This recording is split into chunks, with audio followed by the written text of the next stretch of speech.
you switch to the podium? My screen here appears to not be showing up.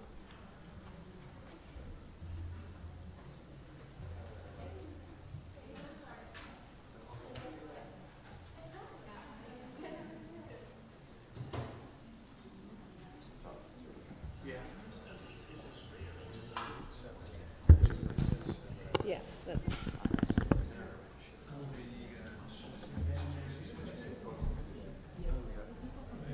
well, if you find it difficult to see, you can always... Hey! Yes. This is such a brilliant idea, this trio. Where is Laura? She's not here. See?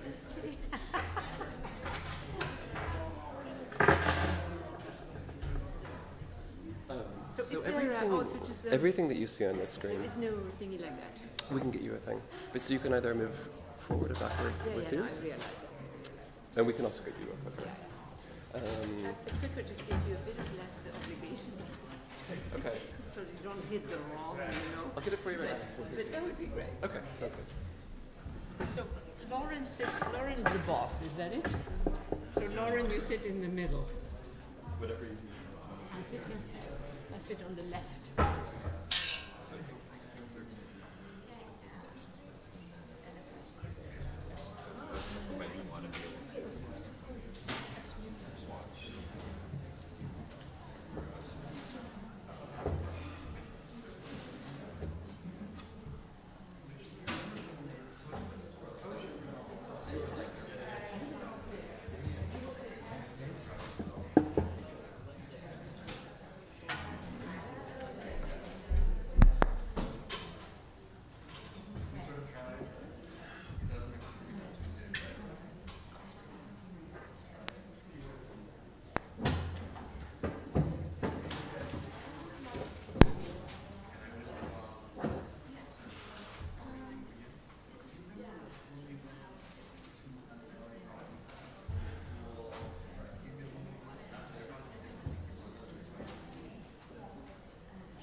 I may have just fixed that problem.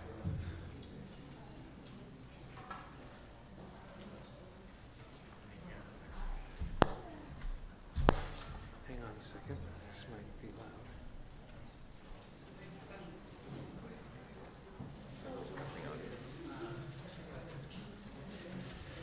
No, what had happened was none of it should start working.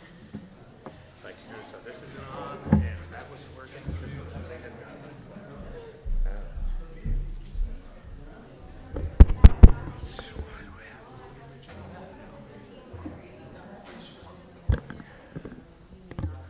Yeah, so the power strip that feeds all the power to everything in here has been unplugged.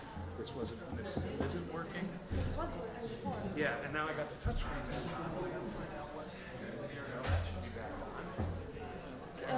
The light back on, now that comes back on, and I wouldn't be surprised if the audio fucking works now. Jesus. Yep, there we go. Well. Oh, it's on. Hang on.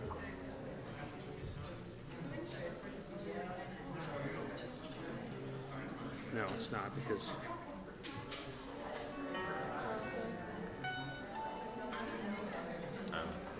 Yeah, so that's still, she's doing what she's going to do with this, and that's all working again. And the lights. But we're not getting laptop image right now. No, because that's on.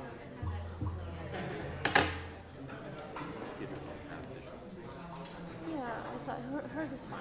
So she's on the computer. We're getting that. That's no problem. We're having issues. No, I'll just switch it on the touch screen.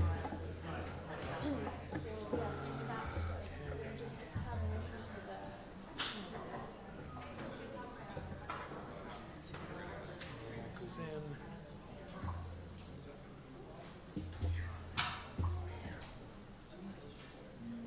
Now it should be the main one, and now it should go back to the podium. Yeah, I tried that. Okay,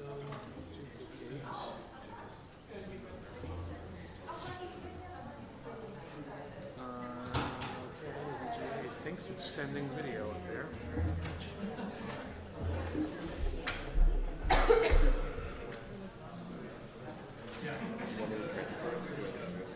No, hey, stop.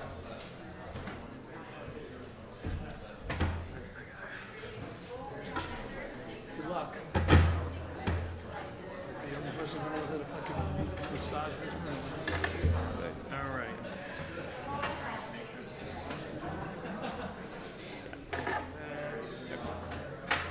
You guys ready to start? Yes. Okay.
Hi, everyone. Do you want to grab a seat? It's a great pleasure to welcome today two eminent scholars and friends of the school. Reading the architectural work of Keller Easterling alongside the sociological work of Saskia Sassen, one discovers many provocative overlaps. Their distinct and multifaceted interrogations of the movement of people, capital, and labor foreground place within the global economy, the physical spaces that shape the forces of 21st century capitalism, from free trade zones and new cities to shopping malls and the dead land and water of hydraulic fracturing sites. Drawing further parallels, both scholars examine how the global economy supports or suppresses the social and political voices of citizens, and conversely, those who are denied citizenship and political representation. Finally, both display concern with the representation of these visible and invisible geographies, which makes their work especially relevant for the students in the room today and faculty as well. In her 1991 landmark book, Global Cities, Saskia Sassen debunked the notions of placelessness within the global economy, making visible the very specific territorial insertions needed for it to function, and demonstrating how this need was sharpest in sectors such as finance. With GSAPP, she has organized day-long conferences on the architectures of mega migration, new forms of mobility, and in collaboration with the London School of Economics and NYU, she brought together a network of urbanists and artists under the title Theatrum Mundi, which staged cross-disciplinary discussions about cultural and public space. Amongst the many places she has lectured and taught, we had the privilege of having Saskia teaching amongst us here at GSAPP in the urban planning program for a number of years. She has also taught at the London School of Economics, the University of Chicago, and is currently the chair of the Committee on Global Thought at Columbia University. Her latest book, which she will discuss today, Expulsions, Brutality and Complexity in the Global Economy, traces soaring rates of inequality and those who have been systematically expulsed from the global economy. Keller Easterling has also influenced a generation of designers, critics, and scholars. An architect and professor at the Yale School of Architecture, her seminal book, Enduring Innocence, Global Architecture and Its Political Masquerades, examines what she calls outlaw spatial products, which include resorts, information technology campuses, retail chains, golf courses, ports, and other hybrid spaces that exist outside normal jurisdictions and in difficult political situations around the world. Arjun Appadurai praised the book for its combination of an ironic view of architecture with a series of brilliant offshore observations that signal the new global affair between construction and destruction. Easterling has led and contributed to exhibitions at Storefront for Art and Architecture, as well as the 14th International Exhibition of Architecture at Venice, where she traced the history of floors as part of Rem Koolhaas's thematic and curatorial exploration elements of architecture. Her latest book, Extrastatecraft, The Power of Infrastructure Space, builds upon previous work on reproducibility with a focus on South Korea's new Songdo city as a kind of double to Seoul.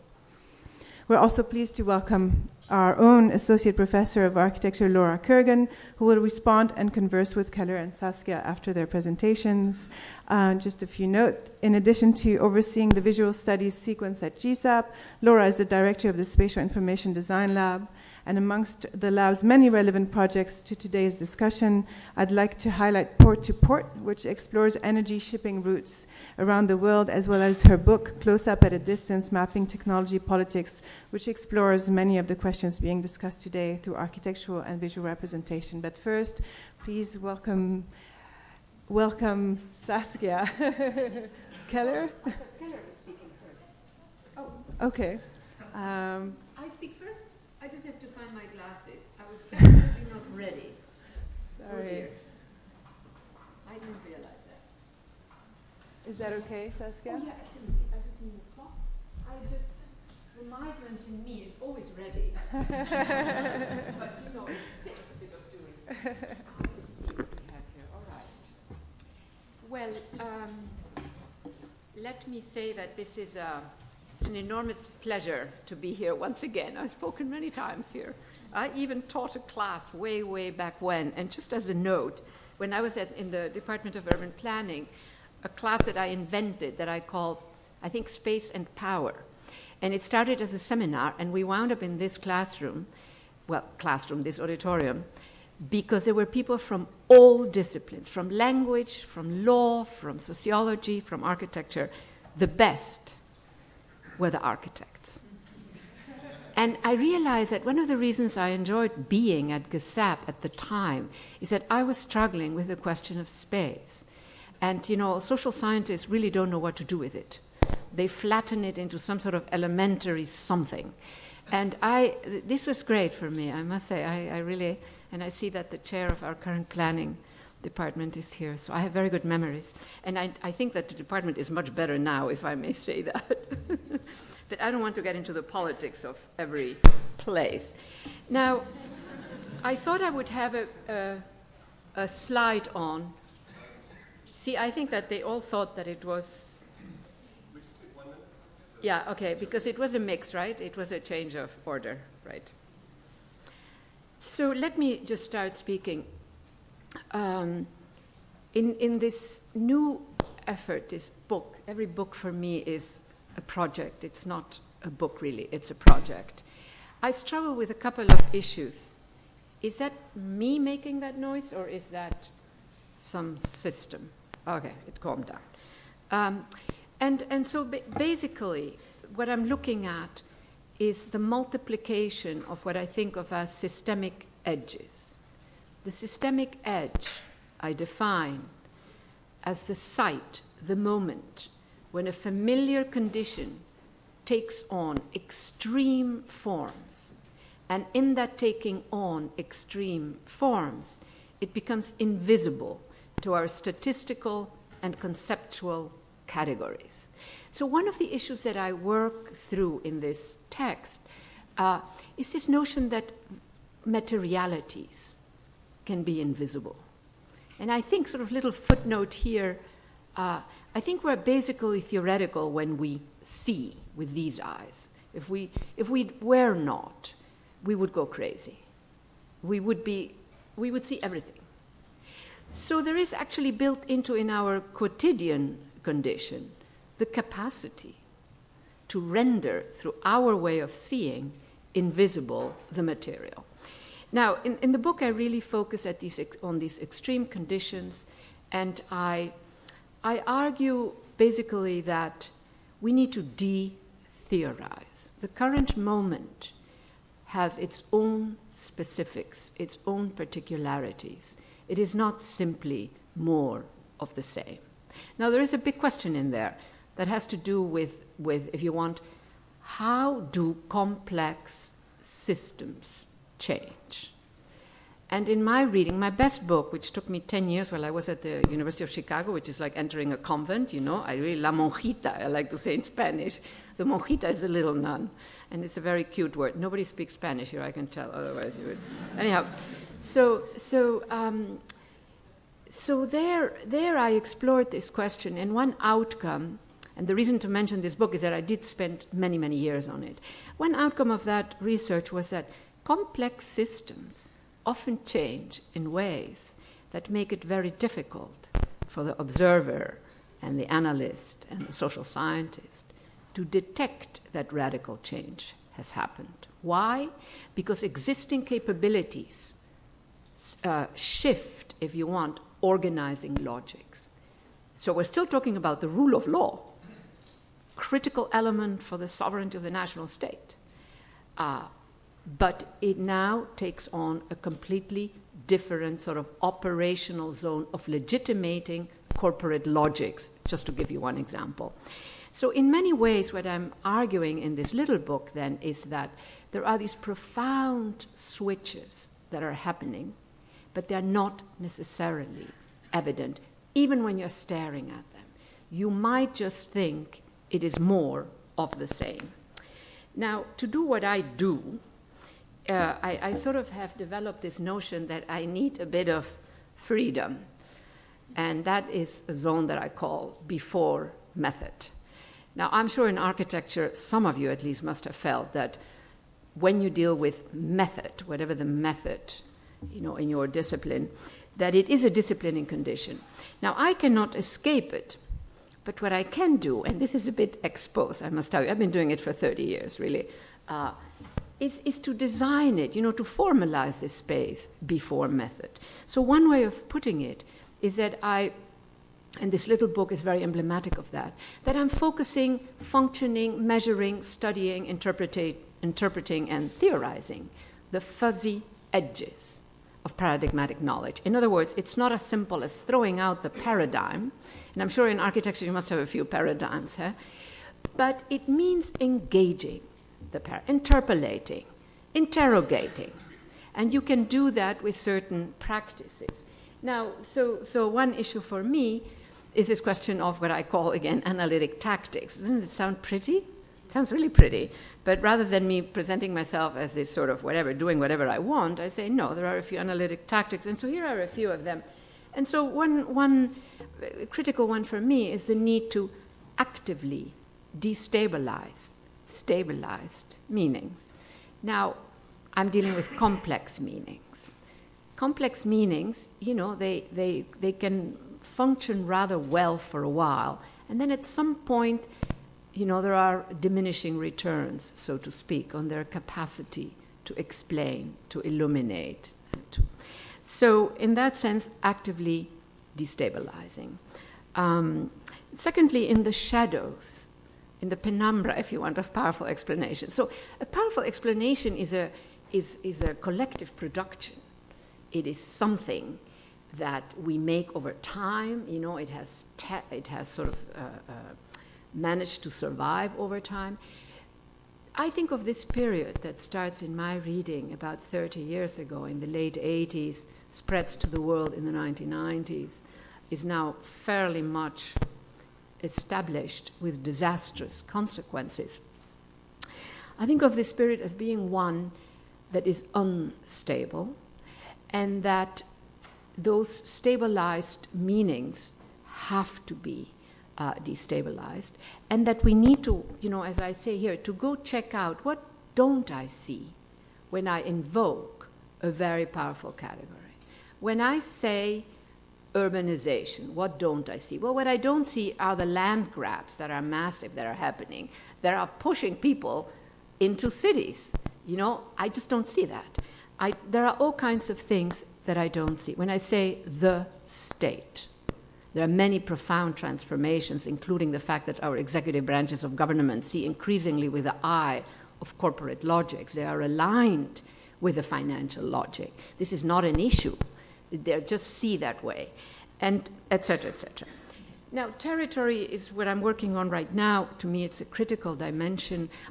I was absolutely fascinated. I think we were together in some event somewhere in Europe when I heard you talk, because I really want to make territory work analytically. Right now, and by the way, I think of territory as a complex category. Complex, but sort of incomplete, if you want. It has embedded logics of power, which in our Western modernity takes its most elaborate form in the working liberal state, the Keynesian state, if you want, the best form of it, which is not a perfect form, mind you, but and embedded logics of claim making, which again in our Western history takes the form of citizenship, an accomplished way of producing a rights-bearing subject who can make claims on that state. So that, to me, today, is partly falling apart. It is falling apart at the edges. And I will end with some data about what is happening to us citizens. We, the citizens of this country, and we are maybe the extreme country among the developed countries, we're losing rights. The problem is that we don't exist in the law as a sort of Christmas tree where you can see all our rights are the baubles, and if you lose a right, you say, bauble gone. No, we don't. We're a distributed condition. Different complex systems contain within them our rights. So if the corporations, take off something of that, it takes a lot of work to look at it. But anyhow, so I want to use the category territory analytically. It has sort of been taking a long analytic siesta. One single, no matter how powerful and complex, but one single meaning, which means it's not working analytically. It's a complex description. It is not an analytic sort of event, if you want. And then I want to start working on some specific issues now by emphasizing that the approach that I took in this little book was to look at many things through the lens of the making of it. That is a partial perspective, because clearly we deal with inherited logics of meaning, etc., etc. But that partiality worked fine for me. So just to make the point, I love that. But isn't it beautiful? To me, this is a beautiful little thing we make. Now, we make this. This is the endless growth of displaced people. We should not long call them displaced. By the way, little footnote, very interesting. I'm part of a global network who is working and studying all the refugee and displaced camps. Some of those camps are little cities. And so there is a push to enable them to become cities.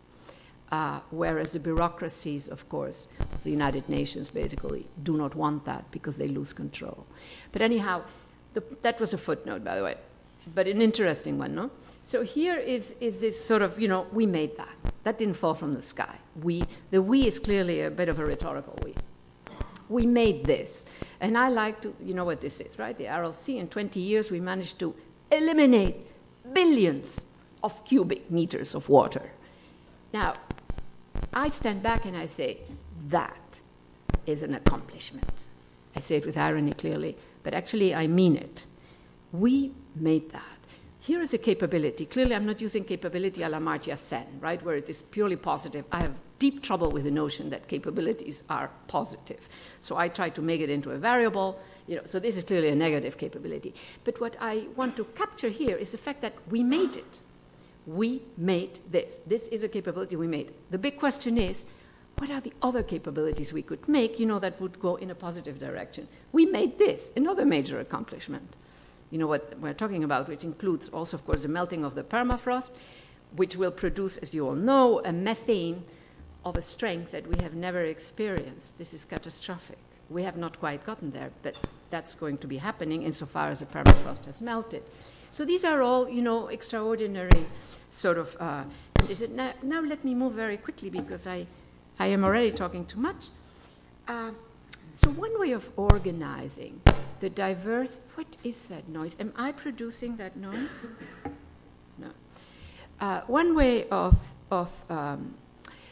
sort of organizing conceptually, if you want, the diverse ground level, remember the de-theorizing, going back to ground level, sort of destructions, if you want, or expulsions, that I focus on, is to ask a question, which is partly a rhetorical question, but only partly. What is the steam engine of our epoch? And I think of steam engine as that which had an effect directly and indirectly, which is ambiguous in its valence. It had some good things, it had some very bad things, sort of a complex condition that manages not to change everything, but to produce a new ordering that can enable the ongoing existence of all kinds of things, but also has within it the capacity to eventually make visible some sort of foundational transformation. And that's, I think, where we're now beginning to get at with these expulsions that I mentioned. Something is becoming, is ascending and becoming visible that really marks an epochal transformation. Epochal here does not mean everything changes. That is the whole point of this, what I've been trying to show, that change does not mean, change in complex systems does not mean that everything changes.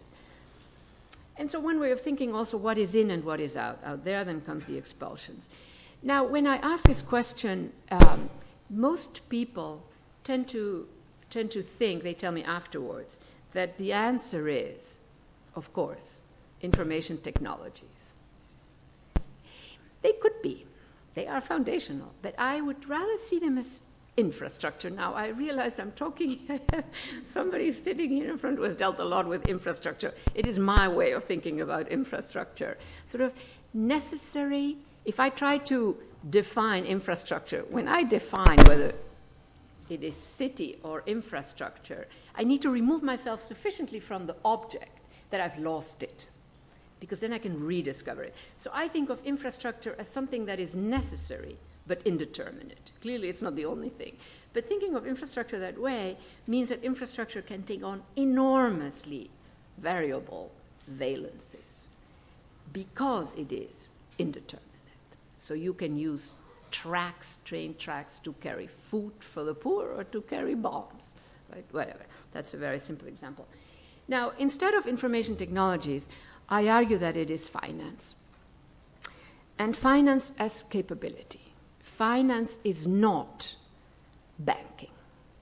The traditional bank sells something it has, money. Finance sells something it does not have. And in that selling what it does not have lies, on the one hand, its extraordinary creativity, you know, the physics, the math of physicists, not the math of microeconomists. So, you know, algorithmic math, if you want. But in therein lies also its danger. It needs to invade other sectors in order to extract, you know, the grist for its mill, so to say. So it's a profoundly invasive sector. By itself, it's simply banking. Once it develops the instruments that allow it to invade other sectors, i.e. the non-financial world, it becomes what we call finance. Now, this is a description that no financier would give you of what it does, but that is sort of, I think, true. So here is an example. I illustrate this now, again, as capability. Think of anything that in such a short period of time, 2001 to 2007, which was the high point of this particular instrument, famous instrument, we don't need to get into the instrument, just a growth curve. Now that goes from less than $1 trillion to 62 trillion. Think of anything that in 6 years can jump so many orders of magnitude, because that's what's happening there. This is not simply more. This is jumping order, and that is how finance works. As it creates new instruments, it actually invades through modalities that are zones, you know, and orders of magnitude is one way of thinking about it. Now, just to clarify, this figure, 62 trillion, at that point was more than the global GDP of all countries in the world, which was at that point 54 trillion. Furthermore, those 62 trillion were only 10% of the value of global finance as measured by outstanding derivatives. That value was 630 trillion. Now, when I do my research, you know, I keep going, digging, and deeper and deeper. And so one question, of course, that I ask myself, well, what happens if I try to count all the currency in circulation in the world? Currency not as in Bitcoin, but currency as currency issued by all the central banks of the world, right? Those are the legitimate, in the interstate system, issuers of currency. Well, that was about 200 trillion. Now, that tells you something about finance as capability. We use money to measure it, but it is really not about money. It is about something else. I mean, it needs money. Money is an instrument, but... now, I want to just give you an example of this as capability. In this case, destructive capability. Super brilliant instruments, super brilliant. A colleague of mine here at Columbia University, an economist, showed me, because I was working on this, showed me the 16 enormously complex mathematical steps and some legal steps that it took to go from a modest little asset that was necessary to produce an asset-backed security for investors who were saying enough of derivatives based on interest rates, based on derivatives, give me something that has materiality. Very little materiality left in this country that could be financialized because it had already been financialized. Only just some very modest houses. It's a story of subprime mortgage. What I want to emphasize is that it took the back room of... We have a problem with the mic? Sorry. Yeah. Can I keep speaking? Yes. Okay, very good, thanks. so the back room, just as a footnote, again, a visual moment here, the back room in all the big banks, on Wall Street, in London, the back room being the place where the secretaries used to sit, for the last 30 years is the space where brilliant physicists sit. Now, I love physicists. I think they're fantastic. I think physics and philosophy are the two forms of knowledge that can help us in this current epoch. So I want to just clarify that. But those physicists, physicists also, by the time they're 30, they often don't know what to do with themselves. So the financial sector became a major draw because the complex mathematics, only they could do them. This has nothing to do with the math of microeconomics. Nothing. Microeconomics is like kindergarten compared with this kind of math. Anyhow, so here you have these brilliant people working full-time on enormously complex steps so that you could do what? Bring in a very modest asset into the high-level financial circuit in a way that camouflaged the actual value of that modest asset. So there was a number of operations that had to happen. What's the result? I think we all know it. Here is very quickly a description. I really don't want to dwell on this. The point is that this was not about getting homes for poor people. This was about constructing an asset-backed financial instrument for the high investment circuit. Now, here's the result. Each year, this is not cumulative, and it still goes on today. The data basically come from the central bank, from the Fed.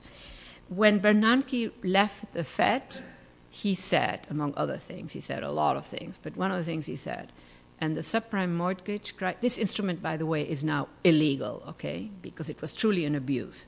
And they should all be in jail, but of course they are not. They're still in their offices, those who participated in this. But anyhow, Bernanke said 14 million households will be out of their homes by the end of 2014. He resigned in 2014. So this is not my data, not me, the lefty. This is the central bank. Now, one feature. So you have the physicists doing all that complex work. The other basic army that was deployed was agents that tried to get all they wanted was a signature on a document. To make it work, they had to generate 500 contracts a week. In 7 years, 15 million contracts were signed. So that gives you a sense of also an order of magnitude. For what? To get all these households, 14 million households. By the way, household is a bit generic because there are also sort of buildings that are rental buildings, etc. So, but anyhow, the estimate is about 30 million people. Now here's back to visibility and visibility. These 30 million people, those empty stretches of land, they're basically invisible in all their materiality. Now, we can get back to how the people can be invisible, etc. I don't want to dwell too much on it, but what I'm struck by is how invisible they are. We have tent cities. We have 11,000 tent cities, blue tent cities like the international refugee system, those tents, invisible. We have the biggest homeless encampment, until it was just demolished right now, is in Silicon Valley, young techies. All they had left, all they took with them to that encamp, I have video on all of this, were fantastic sneakers that must have cost about, $1,000. How much is the most expensive sneaker? And extraordinary bikes, that were like supersonic bikes, I guess. I'm making that up, but you know what I mean. They were really great bikes. So these are strange histories, that we're making. These are very unexpected and unusual. Now, here is sort of the graph. You can see that those middle years are when it really hits, and now it's sort of dribbling. Europe thinks it doesn't have that problem. Europe has that problem. That instrument is now getting deployed. Among the highest foreclosures, I love pointing out Germany. Not to be nasty, about Germany, God forbid. But the fact that they are among the highest foreclosures. When you speak with your average German, or you speak with Mr. Schäuble, you know whom I'm talking about? Or not? Well, yeah. He's the combatant with Tsirpas, of Syriza, Greece. Anyhow, so you can see, now the biggest one absolutely is Hungary, 1 million households out.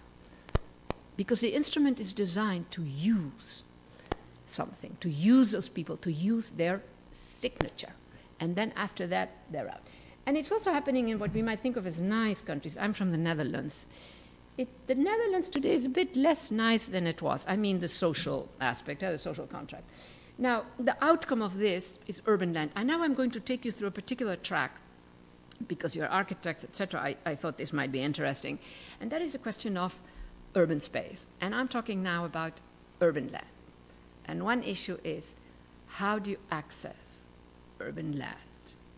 So what matters to me here is that what we produce through this crisis, which had its own intentionality, its own logic, you know, it was not about what I'm going to say now, is we produced empty urban land.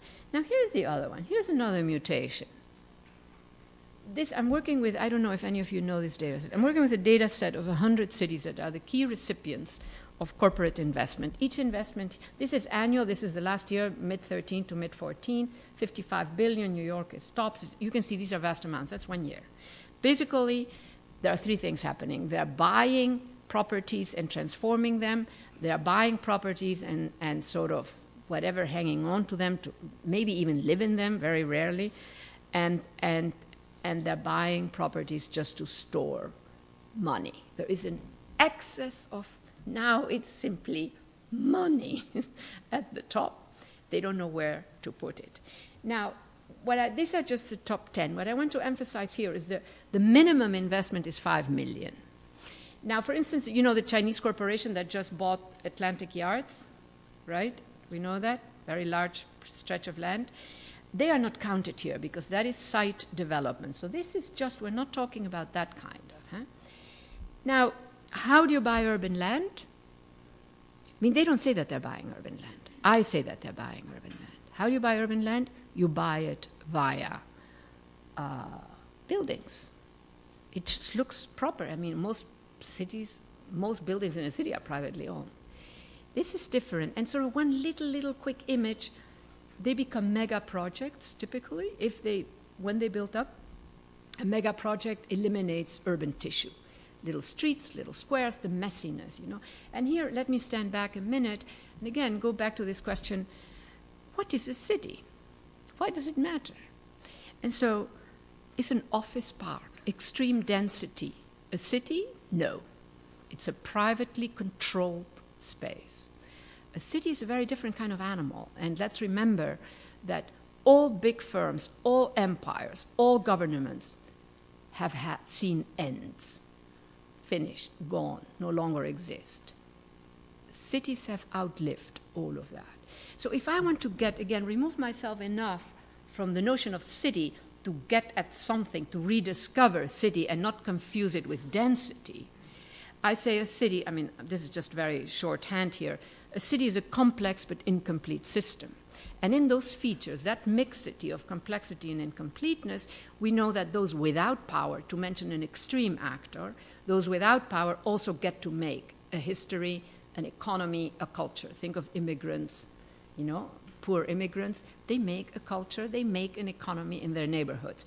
So when I am concerned about this type of stuff, I'm concerned about losing that long history where those without power were makers, if you want.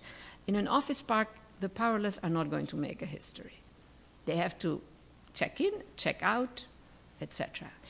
Now, so here is sort of what you have, you know, it dribbles down the top cities and then it dribbles down 100. I'll be happy to send you the full. And here is when you look at it as foreign investment. There you can see that London is the main. Now, by the way, this reminds me, many people think this is gentrification. I think this has elements of gentrification, but to call it gentrification means to miss an emergent history. I think this is something different. This is a deeper move. And so one nice little line that I like to mention to illustrate the point that it is not gentrification, and you may know, some of you may know this, is that the Qatari royals, very wealthy, own more of London than the Queen of England. That's not gentrification. You know what I mean? That is something else. Those are titans. The Qataris have bought Canary Wharf. That's a whole sort of mini city, mini corporate city. Now, is it just about buying buildings? I don't think so either. To me, this is a very intriguing sort of, and of course, alarming. Now, I have to really Somebody has to tell me when I have to stop. Is it time to stop? 5 minutes. That's great. So one question I have is, are we actually seeing within all of these messy empirical trends a kind of new systemics? And here I have a lot of slides, but I want to show you just this one, just to mark a point. Now, this is the moment of the crises.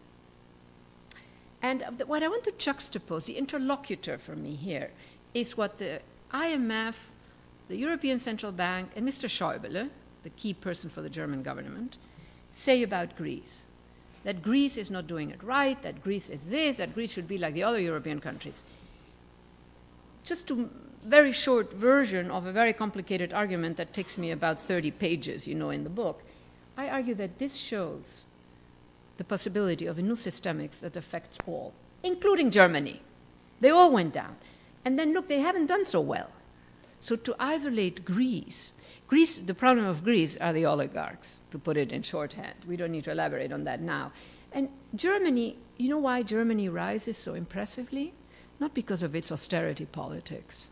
Austerity, mind you, what a moralizing term, but because it has the best manufacturing sector for intermediate products, machines that make machines. Machines that make machines have to work perfectly. The whole world needs them. So there are very interesting datums about where the Germans, like boring software, GSAPP, some of you must know this, right? The ultimate software for corporates.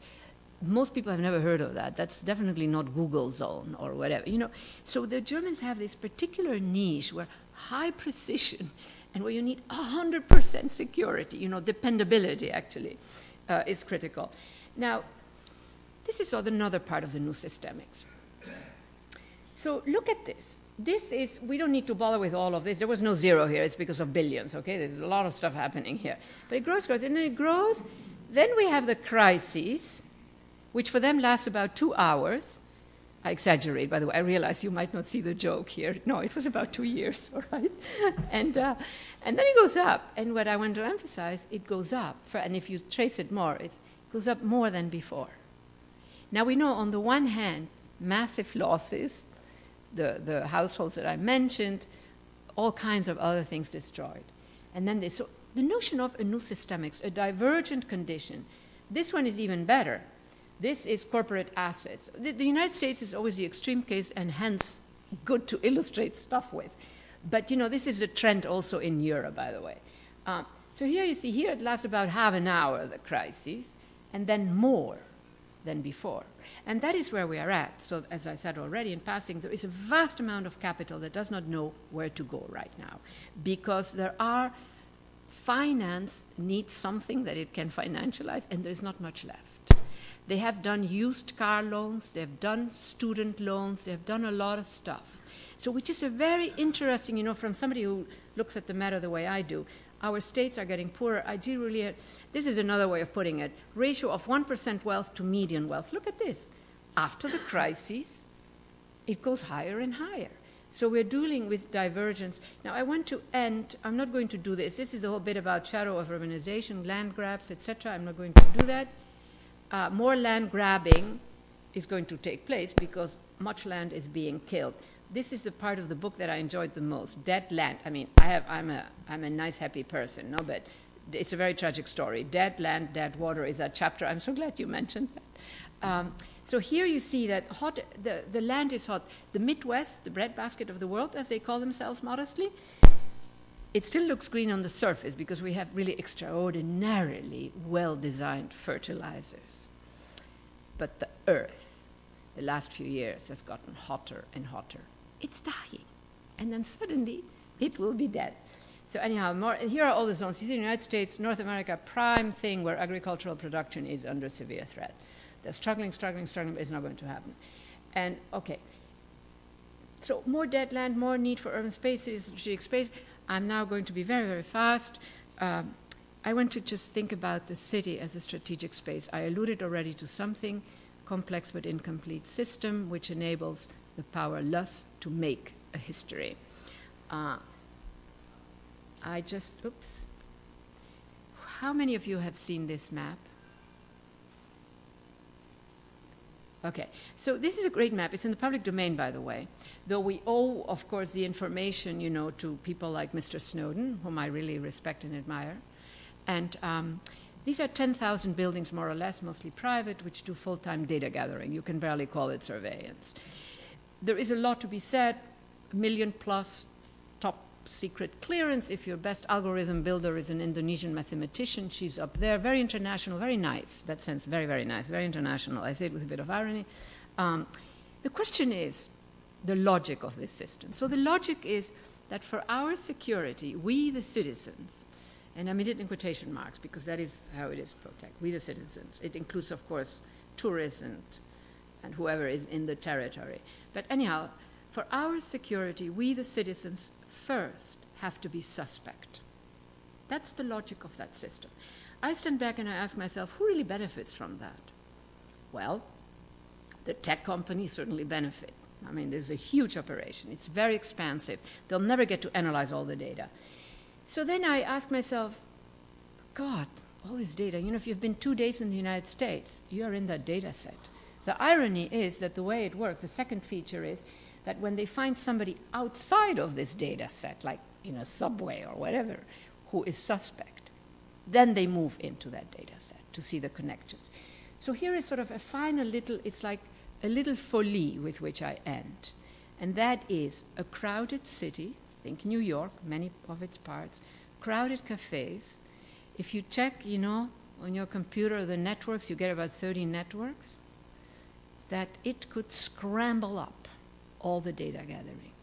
We would all be pertinent for being examined.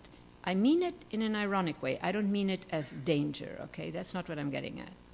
So the question, you know, rhetorical question, only partly though, is urban space a space that can actually unsettle the logic of this extremely powerful system, merely by the fact of multiple people with very, very different lives and hence many, many, many different networks. And that is a very lovely idea in my view. Thank you very much.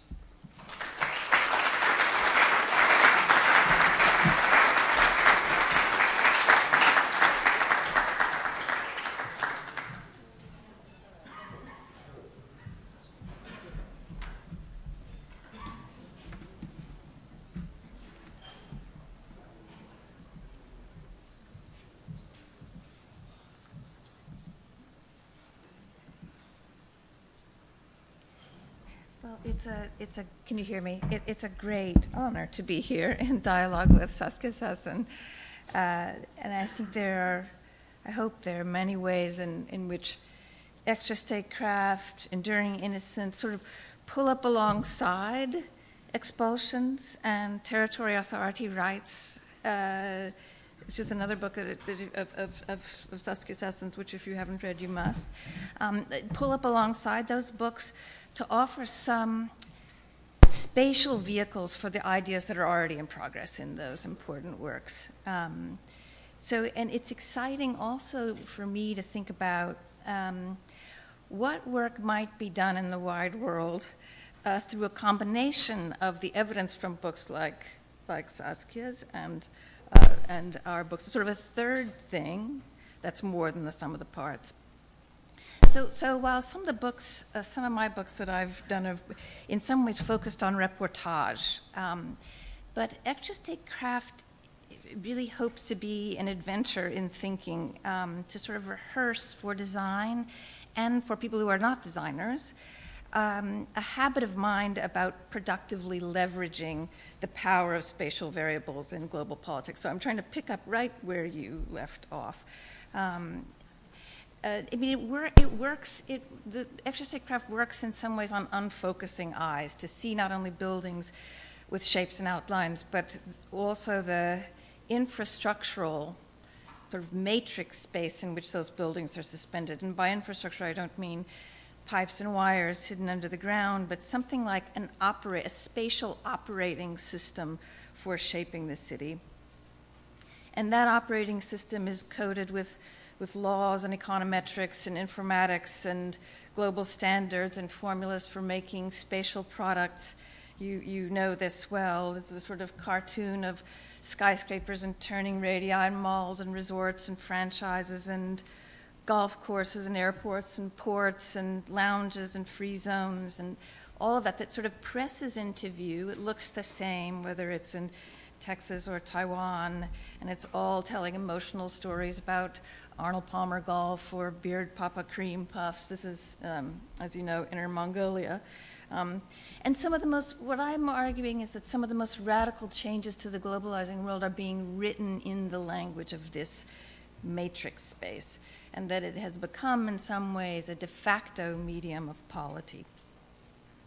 The space is currently, the operating system is sort of currently coded by orgmen and 28-year-old McKinsey consultants and World Bank yes men and quality management specialists and so on.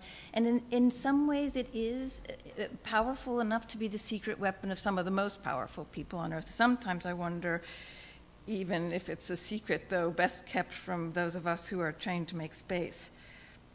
So however unlikely it may seem, I'm arguing that this space potentially brings to our art another relevance, as well as another set of aesthetic pleasures and political capacities, that it tutors an expanded repertoire of form-making and also a surprising and unorthodox repertoire for activism.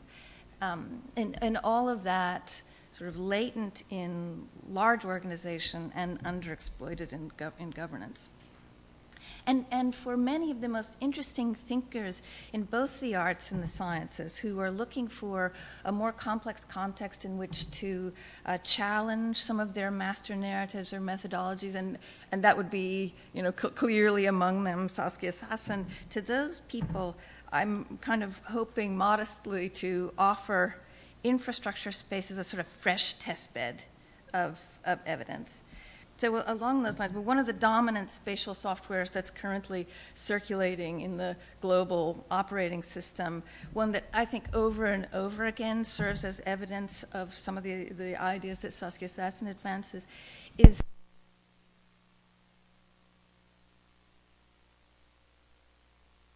that lands on a spot in the Earth, which is now the new center of the Earth, and then a deep movie trailer voice lists all the requisite features. The mantras of neoliberal politics that Saskia outlines in many of her books. And then there's this sort of stirring music that accompanies a swoop through cartoon skylines and resorts and suburbs and sun flares.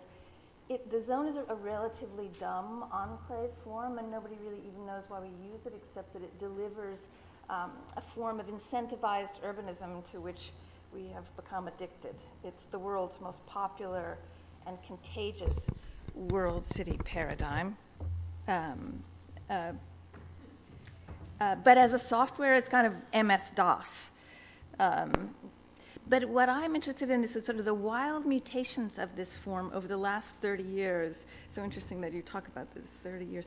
I find strangely inspiring because they make the world look in some ways insanely penetrable. The zone has ancient roots, but it mutated from an early 20th century warehousing compound for storing custom-free trade to a mid-century UN-promoted formula for jump-starting the economies of developing countries. So it established kind of export processing zone, which established authorities that were independent from those of the host country. So it could grant tax exemption, foreign ownership of property, streamline customs, cheap labor, and then, of course, deregulation of labor and environmental law. The zone growth accelerated exponentially when China adopted it as a market experiment. And UNIDO thought the zone would dissolve back into the domestic economy, but the opposite happened. Everything wanted to locate within the zone. Why wouldn't it? To sort of enjoy this sort of lubricated political quarantine, this kind of perfect island of corporate externalizing. And in some ways, I think it is in a sort of little gear in the machine of expulsion that Sassen describes. And it's when you read Saskia's book, you see that it's almost the same kind of like dynamic modeling. So it's easy to imagine that little gear. So having sort of swallowed selected programs and ejected others, the zone became a germ of a sort of an urban epidemic that's reproducing all the glittering mimics of Dubai and Singapore and Hong Kong around the world. The zone that used to look like this, or this is the Maquiadora and near Tijuana, or this, now looks like this, or this, or this. And while in the 1960s there were a handful of zones, today there are thousands in 130 countries. Some of them are measured in hectares, some measured in square kilometers. It's still treated by global consultancies as the shibboleth, as the sort of essential sign for entry into the global marketplace. The nexus of every global technology. They always use the same kind of clean slate, one-stop entry into the economy of a foreign country, a place of headquartering for many global players. And now I think in some ways, because of this addiction, a sort of self-perpetuating agent in the growth of extra-state territory. In its sweatshops and dormitories, and this is a particularly cleaned up version, these are still hidden, but sort of legally stabilized sites of labor abuse. And the zone still fails to deliver on its economic promises, but it more and more loves to call itself a city. Maybe more even than China. Dubai has used the zone to distinct advantage. You all know that Dubai is in some ways an aggregate of zone enclaves for every imaginable program, in many of them called city. You know, Dubai Internet City, Dubai Maritime City, Dubai Knowledge Village, Dubai Media City, and each one has a raft of different laws or exemptions. In Dubai Media City, there's something like free speech, for instance. Dubai International City, but the same right around the world. This is high-tech city outside of Hyderabad. And even now you see major cities and national capitals engineering their own zone doppelganger, their own double that allows state and non-state actors to use each other as brand or proxy or camouflage. This is New Songdo City, which is a double of Seoul and the Incheon Free Trade Zone, but you could look at Astana, which is a newly minted capital, supposedly the center of law in Kazakhstan, as free zone. Sort of, this is President Nazarbayev's Paleo-Genghis competition with Dubai. But you see zone, I think zone in this way is a very vivid vessel both of expulsion and extrastatecraft. In the extrastatecraft, where that extra means outside of and in addition to the state. So extrastatecraft describes not a post-national world, but a world where the nation has a new set of sneakier partners and multiple nested forms of sovereignty that you see inside the zone. So it's you could see it as a tool for what Saskia's called a denationalizing process, where a nation and its new partners selectively refortify itself in favor of some of its citizens and not others. And after what she calls this quote-unquote savage sorting, I really like also economic cleansing, the zone emerges as a strange form of intentional community with faith in golf and fantasy resorts and palaces, where all of those petrodollars that she was describing can kind of get away to relax. I mean, here's the island of Kish, where the financial industry can shelter, and we might remember, in addition to thinking about what Saskia just showed us, we might remember Karl Polanyi's characterization of haute finance emerging at the end of the 19th century, quote, as an undisclosed social instrumentality at work in the new setting, which could play the role of dynasties and episcopies under the old. So this, quote unquote, end quote, so it's just another sort of contemporary expression of the disproportionate wealth about which Saskia writes. the videos get more and more delirious as the imagery becomes more and more contagious around the world. I'll play you a little bit. It's shameless because Nothing is as rare and desirable as diamonds. Diamond Palace attracts magically, fascinates inside and out with its scintillating architecture. The inner design of the palace transforms the image and emotion of the diamond onto the visitor, letting them become a part of the myth of the diamond. Anyway, you get the picture.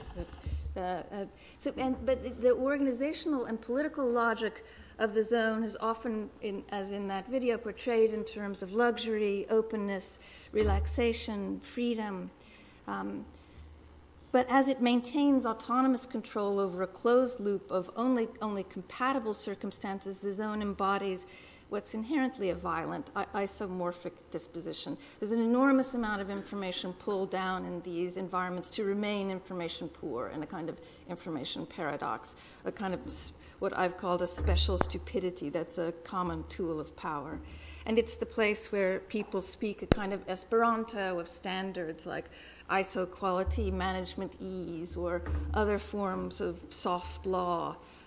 These are the self-certifying practices that sometimes leverage productive changes, but may also inoculate organizations against regulation. They're the sort of seal of approval or clean bill of health for zone factories like Foxconn or the QIZ in Jordan or Rana Plaza. Because the zone allows for foreign ownership of property, in some ways the very material of the zone is a financial instrument and a kind of real estate casino, in this case where of sukuks, where under Islamic law investment can rent instead of attracting interest. In Expulsions, Saskia just talked about this, about the land matrix database. It shows, she talks about this, how SEZs are one reason for new land acquisitions by the global north in the global south, much of it in Africa.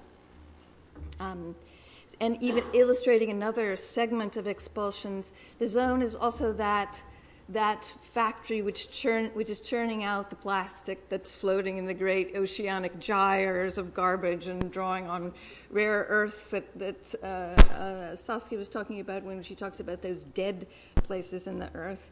And in Africa, it's not only land acquisition, but also now broadband landing there that's generating another huge shift in infrastructure space. One part of Extrastatecraft looks at East Africa, one of the last places on Earth to receive international submarine cable, and now one of the places that's poised to experience some of the most explosive telecommunications growth. So it went from this to this. And as you know, the number of cell phones has gone from 750 million in the year 2000 to now over 6.8 billion, and 3/4 of those phones are in the developing world. So these are the kinds of images that appear in telecom ads. And in Kenya, there are, again, plenty of those economists and 28-year-old McKinsey consultants and bankers on the ground, all speaking development expertise is spoken in their languages of econometrics or informatics as they try to predict the effects of broadband on GDP with all kinds of metrics for development 2.0. And there are also plenty of entrepreneurs who are writing softwares for those billions of cell phones. And there are enormous spatial consequences for these new developments. In some ways, the cell phone is like an elevator in terms of its potential for changing morphology. But no one's deliberately writing the protocols that start with space in this broadband technoscape. Maybe because we're under-rehearsed in knowing how to handle broadband space, but what one finds is that it's still the generic outmoded zone that's on offer. You know, you're getting this, the Kanza techno city, or an extraction, oil extraction transportation corridor like Lapset, or more and more. Machakos New City, Kenya-China economic zone maps exactly onto many of the arguments that Saskia is making. So the zone ends up being a kind of perfect crucible of irrationality And some of the reasons for the debt structures also that you find about which Saskia writes. The next poorest country, wants its mirror-tiled skyline at any cost. I'll play you. This is another bit of a promotional video for Lekki Free Trade Zone in Nigeria. Can you hear it? The German philosopher Hegel once said, "The breeze from the ocean is a call for trading." Similarly, the breeze blowing over Lekki Free Trade Zone is sending you a warm and faithful invitation for investment and trading. Please accept this warm invitation. Well, anyway, it's sort of hard to hear, but they just thought the Hegel quote was a nice touch. But this used to be where my talk would end, a sort of reportage. But Extrastatecraft, and this is where it would be fun to talk about books and the challenges of books and writing, but Extrastatecraft is attempting another kind of relationship with the reader, with designers and with other actors in global development, to rehearse the use of spatial variables, and as I said at the beginning, a kind of expanded repertoire of form-making and activism that has more authority and consequence in the world. So I'm asking if the world could use from us form-making in another gear or register. We're trained to make object forms with outline and shape, and it's a perfectly reasonable artistic choice to make only object form, to make that be what you do. But what if there's another artistic curiosity about active forms that are like little bits of code in the software that determine how objects and content will be organized and circulated? And precisely because it's a moment when we're focused on the ubiquity, even the political treachery of digital information systems, I'm trying to look at space itself as an information system. In the same way that Gregory Bateson would say, a man, a tree, and an axe is an information system. So I guess I'm asking if we actually know how to hack the operating system with an equivalent of software, a kind of active form of interplay that's manifest in the heavy bulk of urban space. And what if, in this formulaic matrix space, it's actually more difficult to design a meaningful object form, but easier to design active form, where the aesthetic pleasures involve exploiting existing multipliers in the matrix to create population effects, or activating a remote control, or designing a thing, not a thing, but a counterbalancing interplay between things, or even organizing the contraction or subtraction of development, a power that's kind of on the flip side of object form, obviously, modulating the undeclared potential for productivity or violence that's latent in spatial arrangements, or crafting the spatial consequences of irrational or fictional persuasions. So the book, I'll just finish by saying, it takes a book and a little bit longer time to develop that idea and another kind of relationship with the reader. And the book talks in some ways about what to do, but it really talks more about how to do it. It's really trying to rehearse work with forms that are time-released and discrepant, maybe indeterminate to be practical, and stealthy to be more vigilant. So the book argues that these active forms of interplay can maybe make a sort of snaking chain of moves that work into matrix space and gradually leverage change against intractable politics. So this infrastructure space may be the secret weapon of some of the most powerful, but the book argues that two can play at this game. Thank you.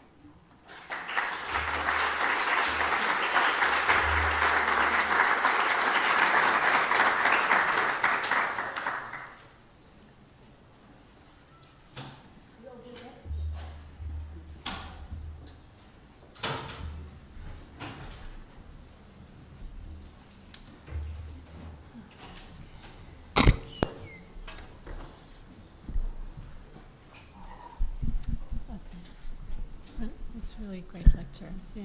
It's fun to see how many correspondences there are. I know. I really don't need to be here. I think the two of you should just talk to each other. But since I was asked to respond, and I did prepare a little something, which is interesting because the way that you've both presented your books is exactly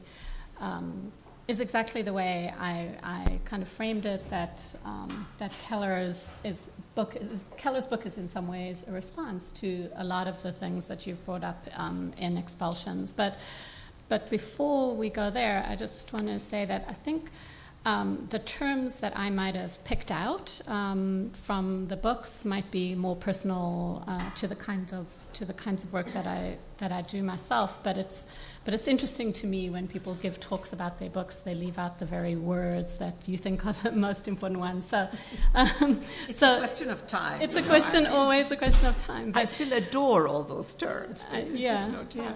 But it's for you the term expulsion, right?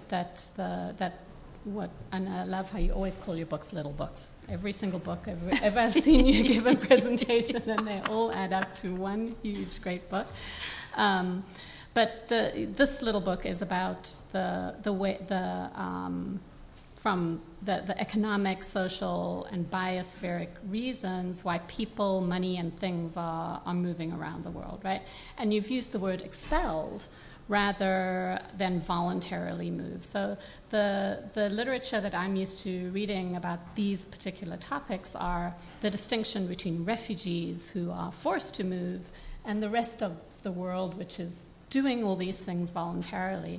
And I think it's a really important distinction that you make, and one that is really useful in terms of taking it to a design, to a spatial question, right?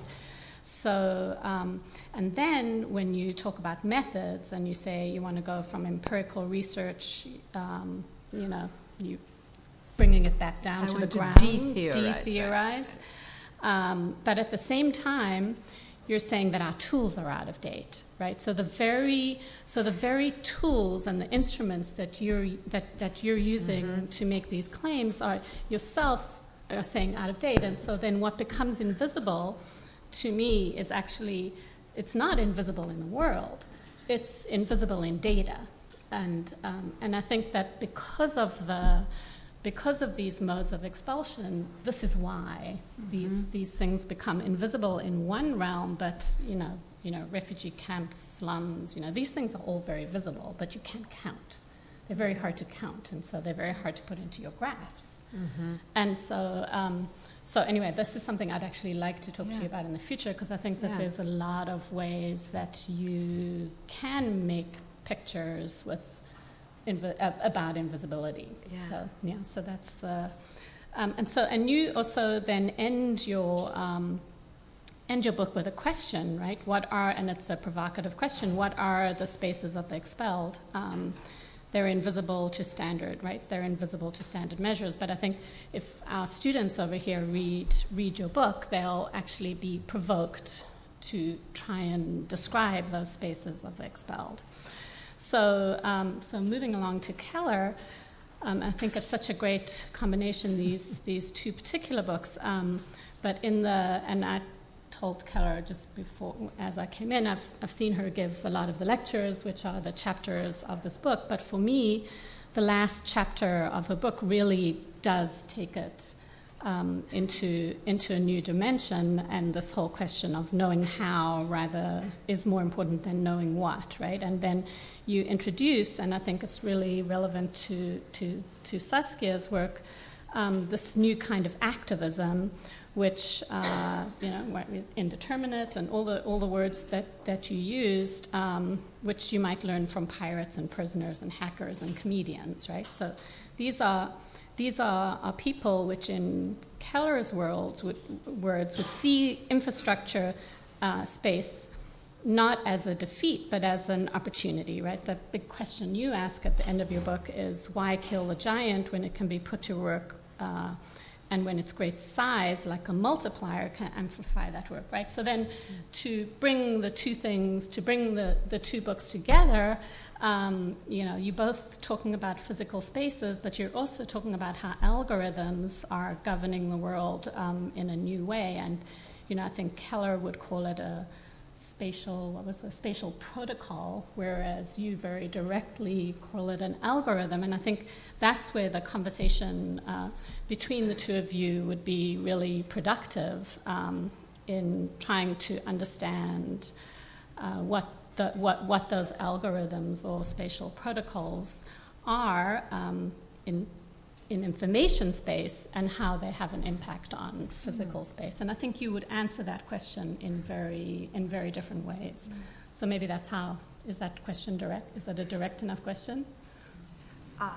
Sure. Yeah. Sure. Okay. How does data space have an impact? How does the space of information have an impact on physical space from your point of view and from your point of view? So you are asking us to, or are we opening? You can open. Yeah. Well, I would just make one quick comment. So I like what you said, though. I need to. Are you coming for lunch too? I can't. Oh, that's too bad, because I would like to explore a bit. I would love exactly. to. We should do it another time. Yeah. But I'm right. Since I am a social scientist, you see, I won't say that this is foreign territory where I am, but on the contrary, it's to me a very engaging territory. But so when I hear you describe what I do, I get what you're saying, and I love the notion that of this sort of the data, the invisibility question. What I mean by invisibility is clearly a theoretical and conceptual invisibility. And so the challenge for me is to understand what are the consequences of that. Mm-hmm. It is there in its full materiality. Mm-hmm. We don't factor it in. What happens to it? Right. And I see that happening with more and more stuff, you see, and that sort of intrigues me. The algorithm is a critical instrument in this particular epoch. That is why I said in passing that I think physics and philosophy, I don't mean analytic philosophy, I mean more sort of continental style philosophy, are really crucial forms not just of knowledge, but how we mobilize knowledge. Mm-hmm. See, they open new ground. They can incorporate the if you want to, just the simplest example is to compare the algorithmic math of the physicists that I'm describing in the financial sector with microeconomics. Microeconomics is a closed system. The algorithm allows you to incorporate more and more. So you are very sharp when you said that. Nobody has quite made that comment. That in a way, the algorithm is what I'm getting at. My expulsions can be overridden in some way, even though there are algorithms that are producing expulsions. Also, the algorithm is one tool through which some of this conceptual invisibility can be overcome. So I find that an extremely interesting point. That's what I think Keller's work really, the activists that she wants to deploy are the ones that could do that for you. And so,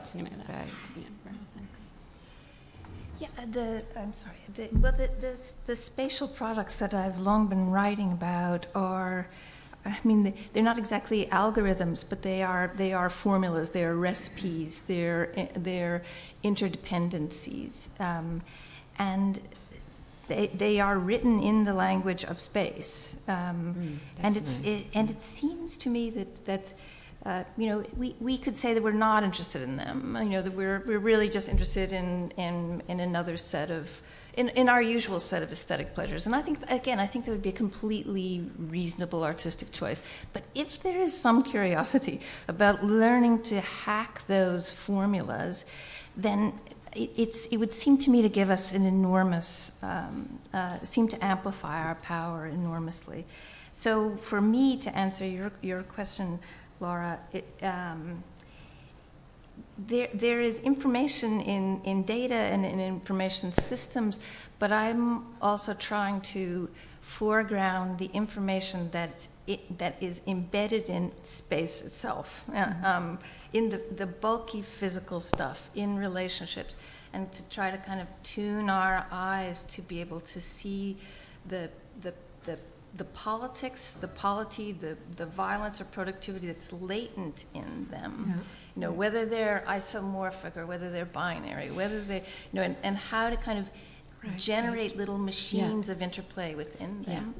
Can I love what you just said. So when I was listening to, and also other times that I've heard you talk, Keller, at least once I know, there is a way. So when you say hacking, for me, hacking is unsettling an original logic of the designer. You know, to put again my way of defining that, I have to remove myself sufficiently from the actual X that I'm trying to get at, so that I have to rediscover it. Now, I liked in your talk and what you're saying now, this notion that here are these things that we have made, these extraordinarily ugly and alarming material events. And so one interesting question is, can we hack them? You know? And what would that mean? How do we reposition? And here I like a lot of what I learned in this school when I was teaching here. I mean, that seems like 100 years ago, but was this notion of how to unsettle the material. You know, we in the social sciences, we don't really deal with the material. We have to abstract, right? And this notion that you know, how a material condition can be inserted in totally different domains. I mean, just to give you the most elementary example, when you look at the Soho warehouses, you are no longer seeing the Soho warehouses. They have been hacked. They are a completely different condition, right? Now, those landscapes that you show, there are two things. One thing that we have to discuss over lunch, because it's a deep question. I loved your graph, footnote. This might seem like it has nothing to do, but actually to me it's critical. This graph that you showed here is the territory of statecraft, and then there is ambiguous territory. You remember you have one slide? Oh, yeah, somebody else's, not mine, but yeah. Mm-hmm. But that is what I'm working on now. Mm-hmm. You know, sort of unsettling the territorial, that the statecraft, so to speak, can cover less and less. And so one question for me at the edges is, what does it do with dead land? Does it disappear? You know, and I say, let's make it a jurisdiction. Let's bring it to the fore, and it becomes a way of making visible what we have destroyed, so to say, but it's also a bit of knowledge. And then can we hack our own destruction? You know, this sort of rendering mobile and changeable and ambiguous what is now, I mean, those are totally unambiguous landscapes. You know, they are absolutely, you stand in awe at their lack of ambiguity. You know, it's like one thing, I mean, and so to me that becomes an object that is a provocation in a way. And I hear a lot of that. I just really like the way you narrate it. Anyhow, I'm singing, as we say in Spanish, me estoy cantando un tango. I'm really going on and on here, so I'm, but to be continued. I think we should open it up. Questions from the audience? Yeah. Okay. Should we collect a few? From the slides from both Professor Sassen and Easterling, there are several facts. I find there's some linkage between them. So the first one is financial products. The total amount of financial products is much greater than the circulating currencies. The what? The circulating currencies issued by the central banks. And another is that the sort of explosion of special free trade zones and explosion of foreign investment in certain capital centers. So it seems there's an attempt of the capital to break the nation-state system.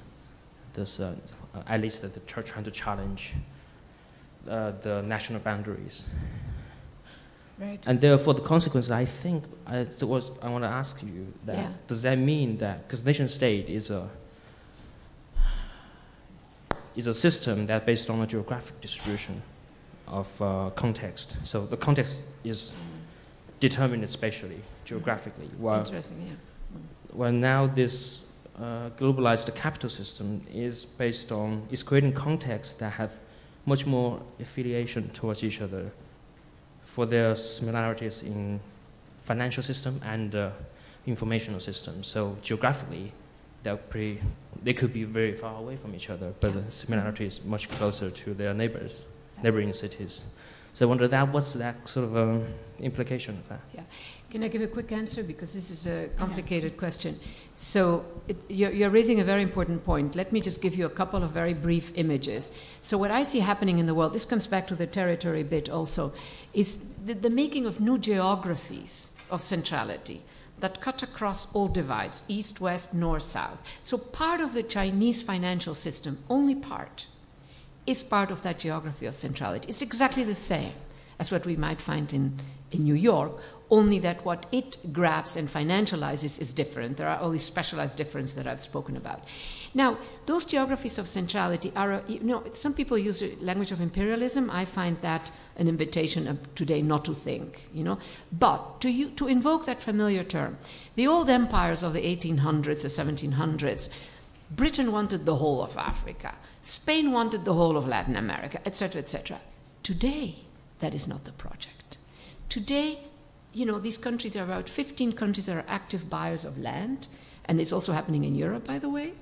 Europe is also the object of this buying, fast buying, and there are about 100 firms. This is the story of the last sort of 5-6 years, this phase of a very old history. And they just go in there, they get that land that they need for their production or their whatever, and then they're out of there. So, and then second example that I want to put on the table, Luanda has just become part. Luanda is the capital of Angola.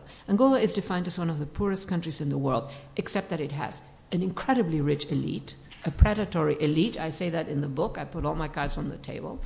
And it has enormous natural wealth that remains underexploited. And so Luanda is now being built up, one of the biggest construction sites in the world. And if you had been there 5 years ago, it looks like a village. I exaggerate, but it's a very elementary city at that point. Now, Luanda has been brought in. The rest of Angola is going to get even poorer. Those are the dynamics. So there is a kind of geography that connects. It's a new kind of geography. And at that point, for me, the question then is, what kind of territory are we looking at? Because it has these territorial insertions.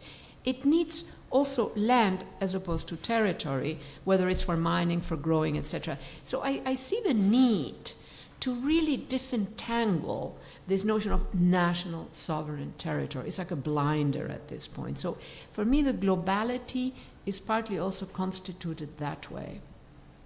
Anyhow, it's a big subject.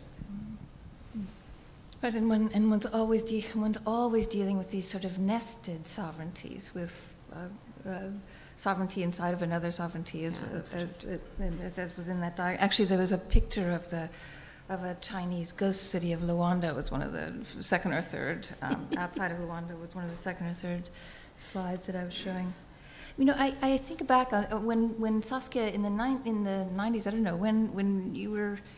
Right after Global Cities had come out, and in this architecture school, I didn't feel that as architects, we were meeting with our skills, your skills. We weren't able to meet you we weren't able to get under the hood.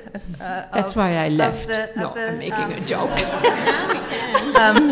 I left for the University of Chicago, where they had no school of architecture, and I missed it. No. I mean, you have someone like Laura who is marshalling data in a very different way to make visible. I mean, I'm thinking about, because you mentioned the prisons in your book Expulsions, about the way the prisoners that are through this sort of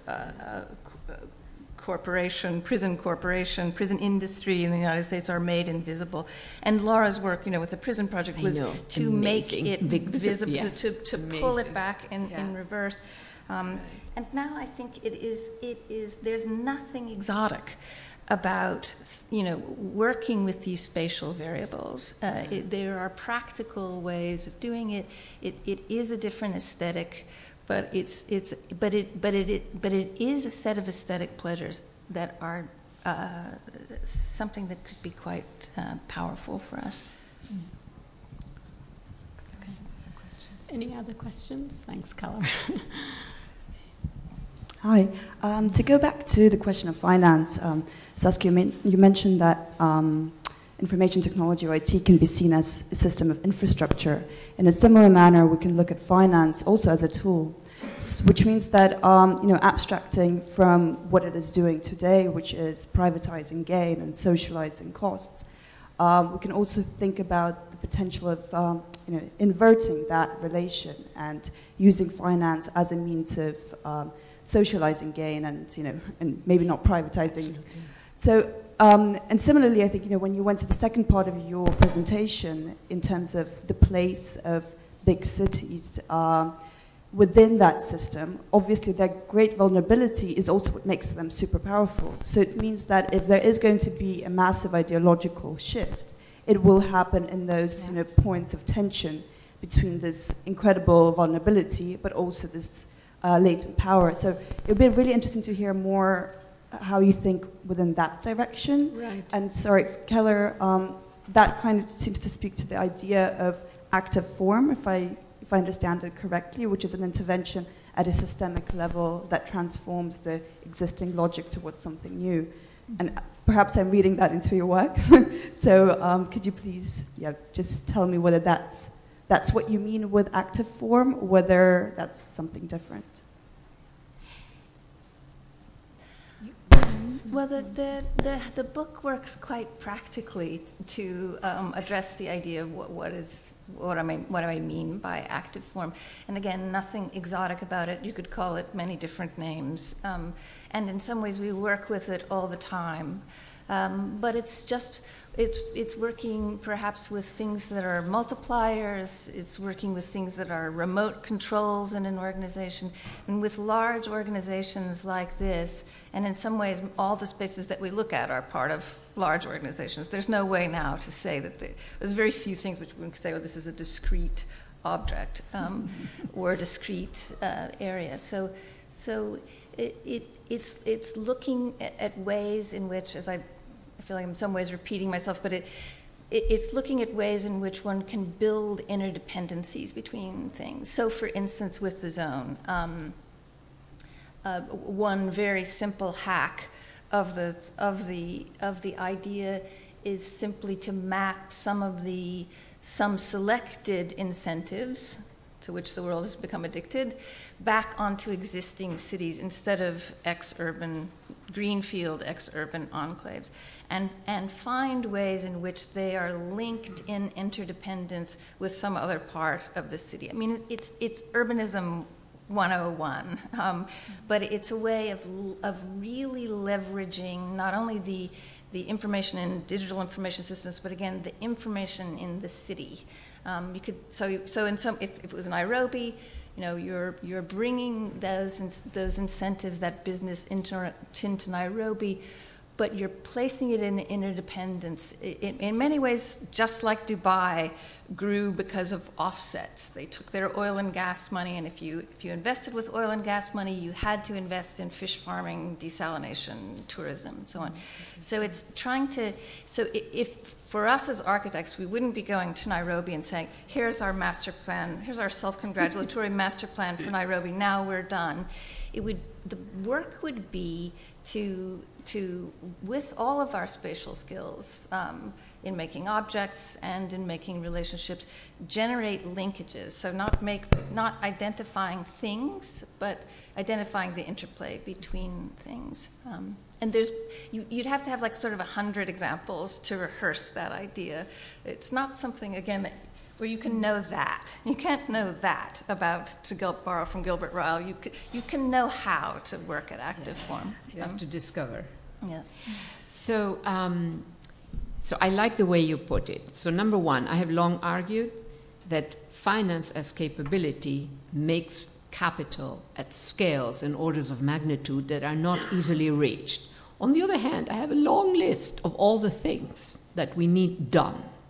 I focused especially on the U.S. For instance, the fact that we have, 6,000 or 15,000 bridges that we know will fall? We know they will cause death, destruction, and I don't know what all, but there's not enough money. What are we talking about? And so this narrowing of this operational space and that is, by the way, footnote, but I'm so involved, Greece, Surpass, the way I see it. So this is totally a footnote, but I can't help myself since it's so much of the moment, So the Surpass comes in and says, what are we talking when we say the economy to the IMF, the Central European Bank, and Mr. Schäuble? They take certain aspects of the economy that are represented by very powerful indicators. And whatever those indicators do, that is a definition whether, and Surpas comes in as a communist, etc., you know, and says, what the hell, what am I looking at here? I'm looking at the whole of Greece. So he has kind of a social perspective. So I would like, so there is clearly a clash of understandings of what is the economy or what's the space that we should deal with. Now with finance, finance can grow capital.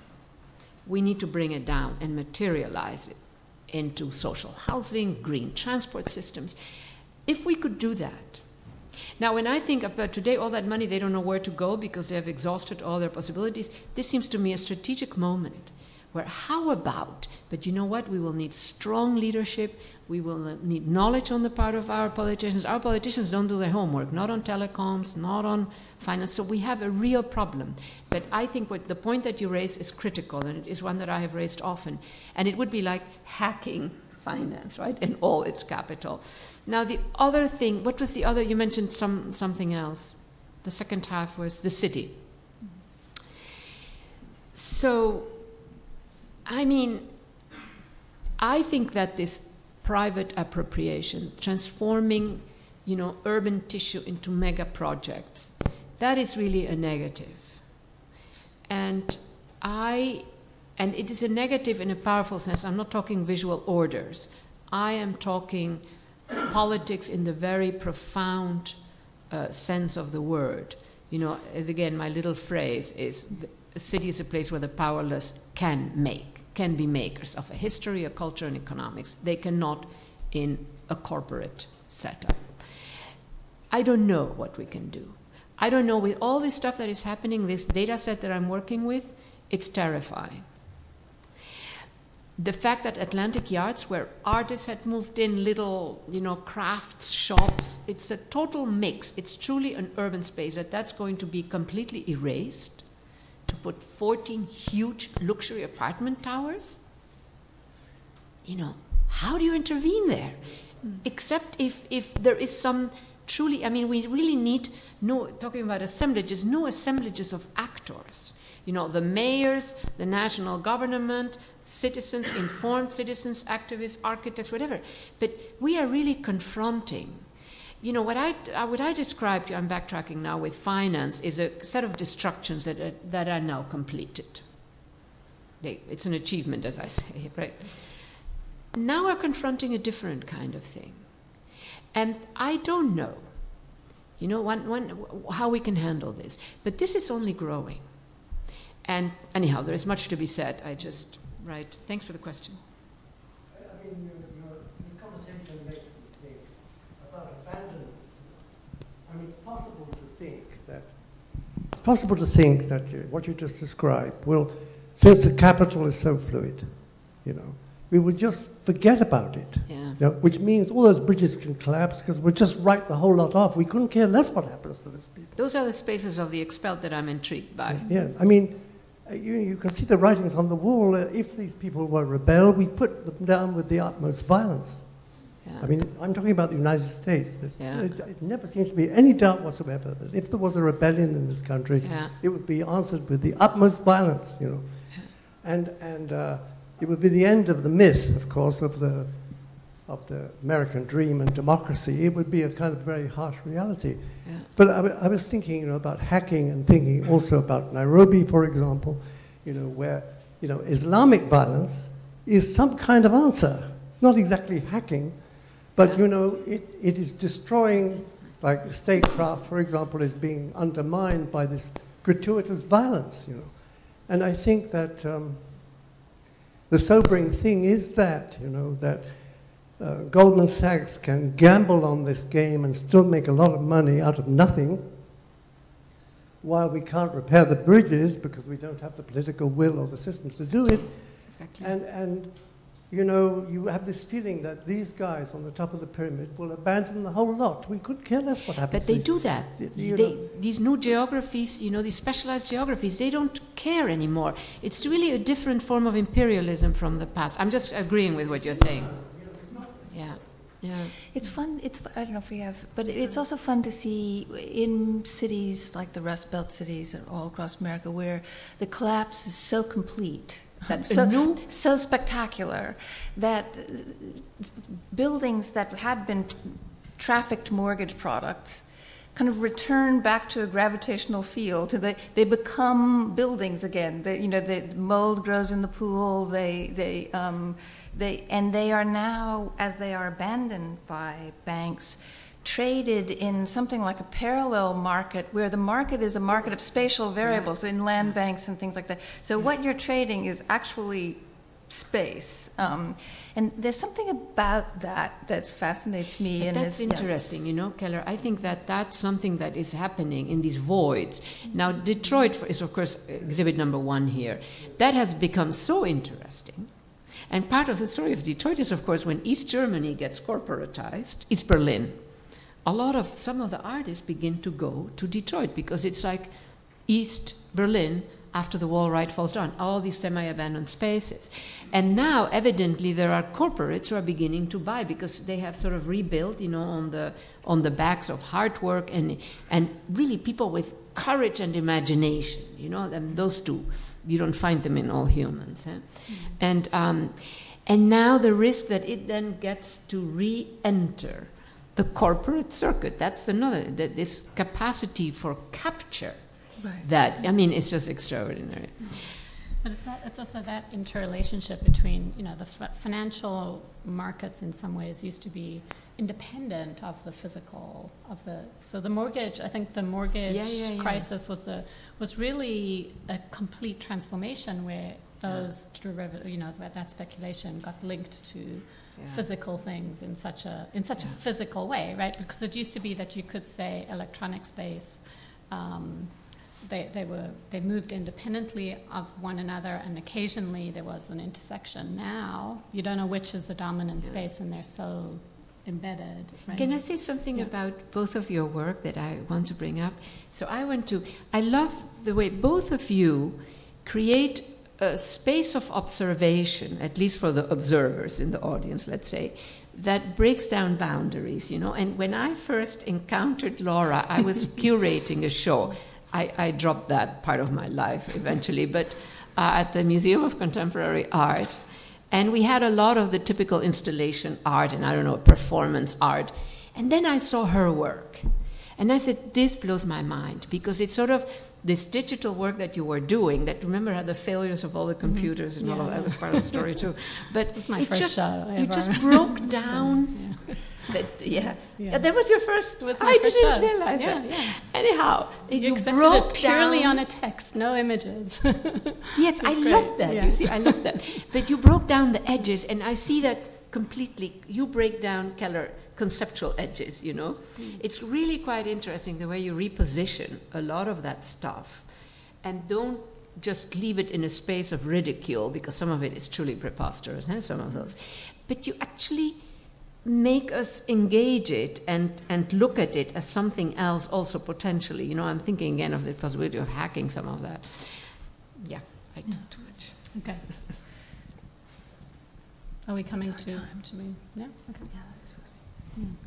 So thanks for the presentation. And when I listening to Saskia Sassen's presentation, one slide really struck me was the simple 2 words, we make.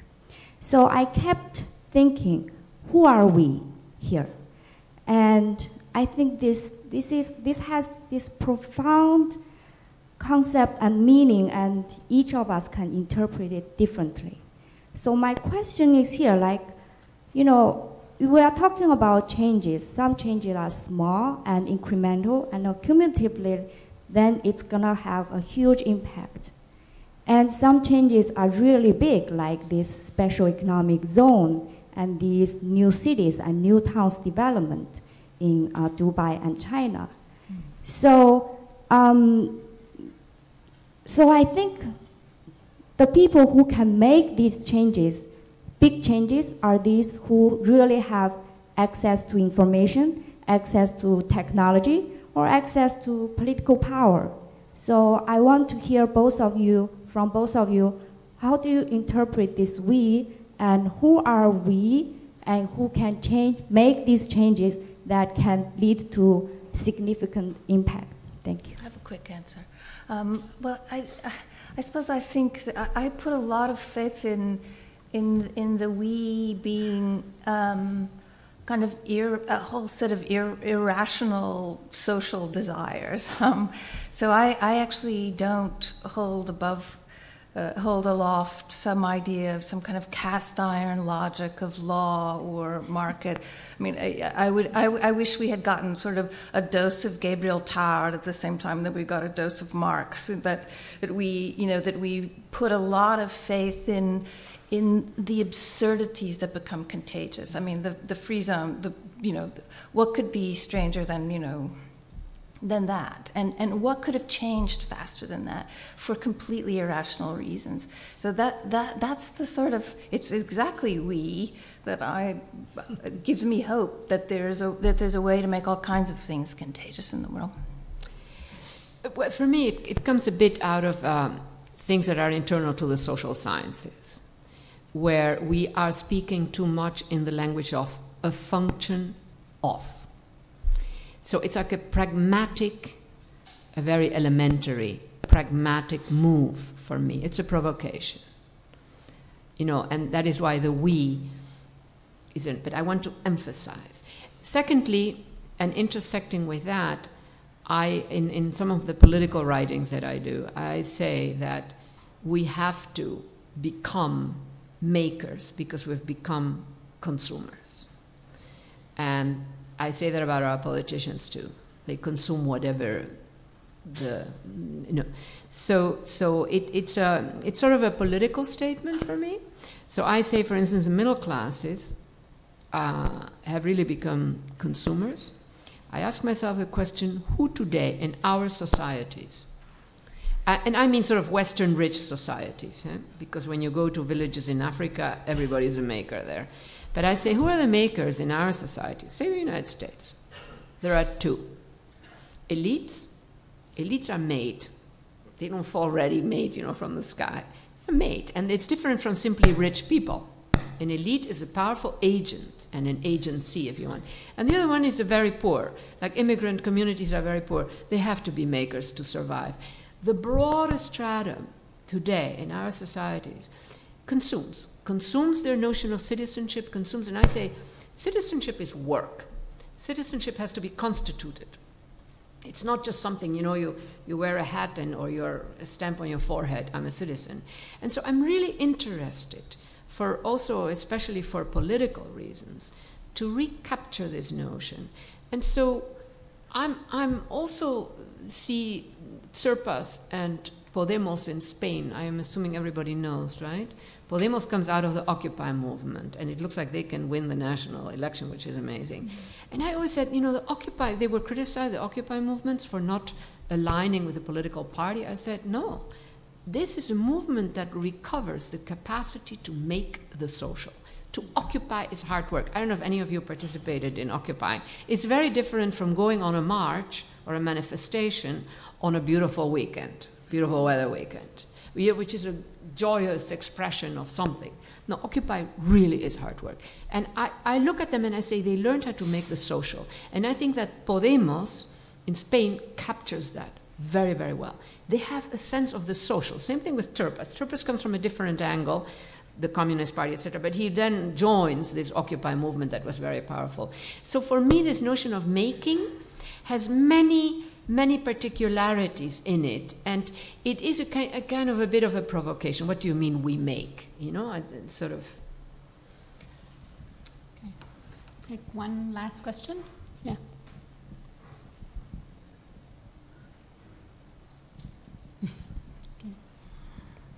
Thank you very much. I have a sort of vague set of ideas, so I'll try to pinpoint a question, but there's something, both of you mentioned sort of, Keller in your talk, you mentioned the ghost cities and of China, but also a lot of the sort of new zone developments, and Saskia, you're talking now about sort of, the trends in Europe, but you've also referred to the sort of way that the economies are operating there, and I'm really curious how the sort of discourse shifts when there's a centralized economic operation like in China, where the capital flow that you've described, like where you said sort of, not knowing where to put capital is sort of what emerged, what produces ghost cities, but it's also what produces the free zones. So I'm just kind of wondering, like, is there a sort of valence where, what we're talking about, what you just talked about is sort of, the plight of Europe, but what happens in the sort of other framework of Asia?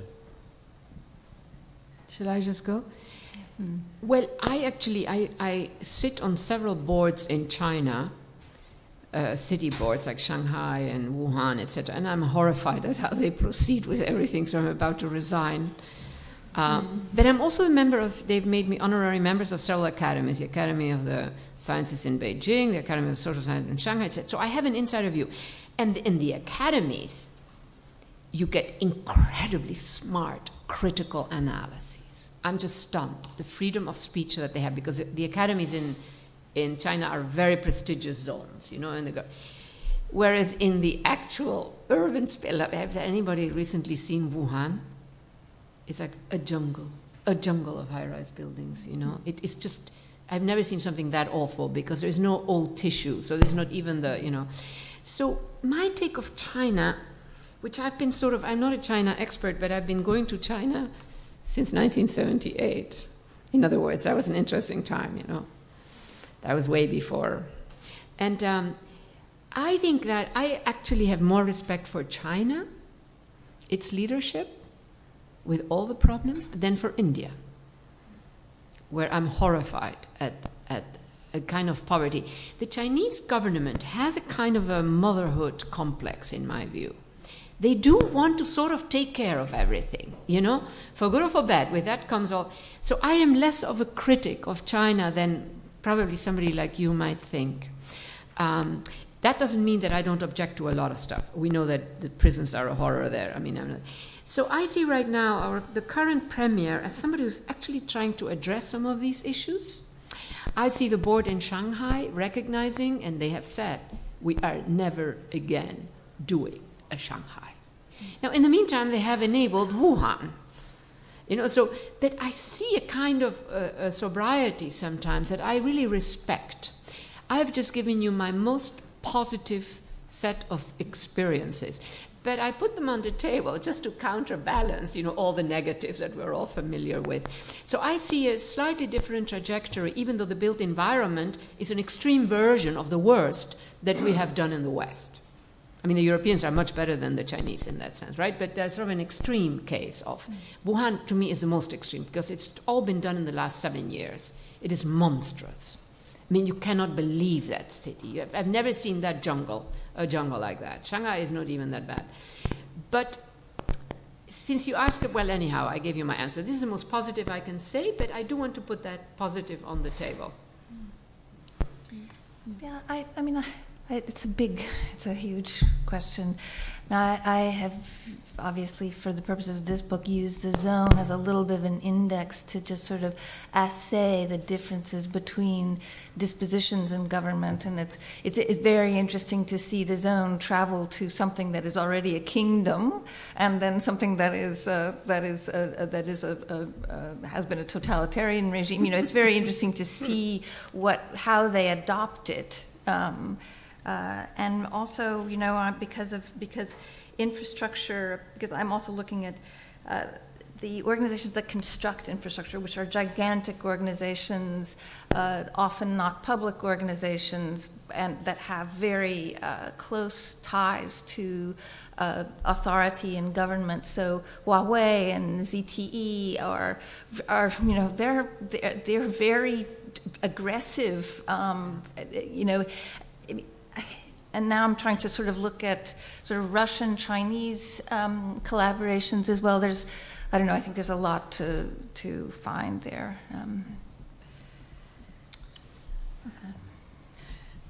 I don't have any grand concluding remarks, but I think this was a really great comparison and similarity of books. So you should all read them both. That's my parting words. They're up there. Yeah. Nice. Okay.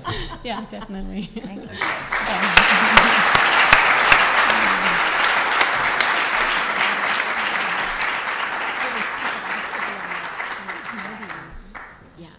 I was really hoping that I would get to talk with you. To catch up.